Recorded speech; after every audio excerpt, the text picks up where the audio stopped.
தற்போதைய அண்மை செய்தியாக தமிழ்நாட்டின் மழை வெள்ள பாதிப்பு குறித்து முதலமைச்சர் மு.க.ஸ்டாலினிடம் தொலைபேசியில் பிரதமர் மோடி கேட்டறிந்திருக்கிறார். பெஞ்சல் புயல் மழையால் பாதிக்கப்பட்ட தமிழ்நாட்டிற்கு அனைத்து உதவிகளும் வழங்கப்படும் என்று முதலமைச்சரிடம் பிரதமர் மோடி உறுதியளித்துள்ளதாக தகவல் வெளியாகியிருக்கிறது. அது குறித்த அண்மை செய்தியை தற்போது பார்த்து கொண்டு வருகிறோம்.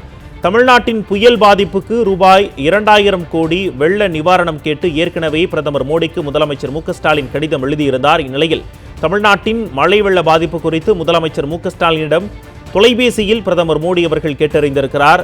பெஞ்சல் புயல் மழையால் பாதிக்கப்பட்ட தமிழ்நாட்டிற்கு அனைத்து உதவிகள் வழங்கப்படும் என்று முதலமைச்சரிடம் பிரதமர் மோடி உறுதியளித்திருப்பதாக தகவல் வெளியாகியிருக்கிறது. அது குறித்த அண்மை செய்தியை தற்போது பார்த்து கொண்டு வருகிறோம்.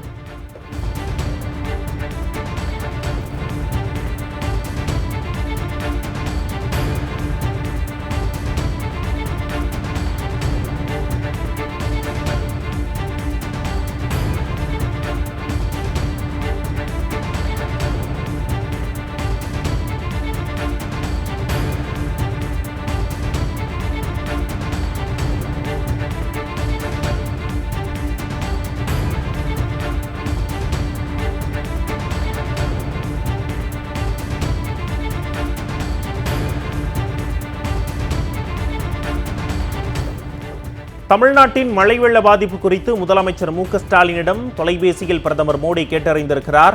பெஞ்சல் புயல் மழையால் பாதிக்கப்பட்ட தமிழ்நாட்டிற்கு அனைத்து உதவிகளும் வழங்கப்படும் என்று முதலமைச்சரிடம் பிரதமர் மோடி உறுதியளித்திருக்கிறார். அது குறித்த அண்மை செய்தியை தற்போது பார்த்து கொண்டு வருகிறோம். தமிழ்நாட்டின் புயல் பாதிப்புக்கு ரூபாய் 2000 கோடி வெள்ள நிவாரணம் கேட்டு ஏற்கனவே பிரதமர் மோடிக்கு முதலமைச்சர் மு.க.ஸ்டாலின் கடிதம் எழுதியிருந்தார். இந்நிலையில் தமிழ்நாட்டின் மழை வெள்ள பாதிப்பு குறித்து முதலமைச்சர் மு.க.ஸ்டாலினிடம் தொலைபேசியில் பிரதமர் மோடி கேட்டறிந்திருக்கிறார். பெஞ்சல் புயல் மழையால் பாதிக்கப்பட்ட தமிழ்நாட்டிற்கு அனைத்து உதவிகளும் வழங்கப்படும் என்று முதலமைச்சரிடம் பிரதமர் மோடி உறுதியளித்திருக்கிறார். அது குறித்த அண்மை செய்தியை தற்போது பார்த்து கொண்டு வருகிறோம்.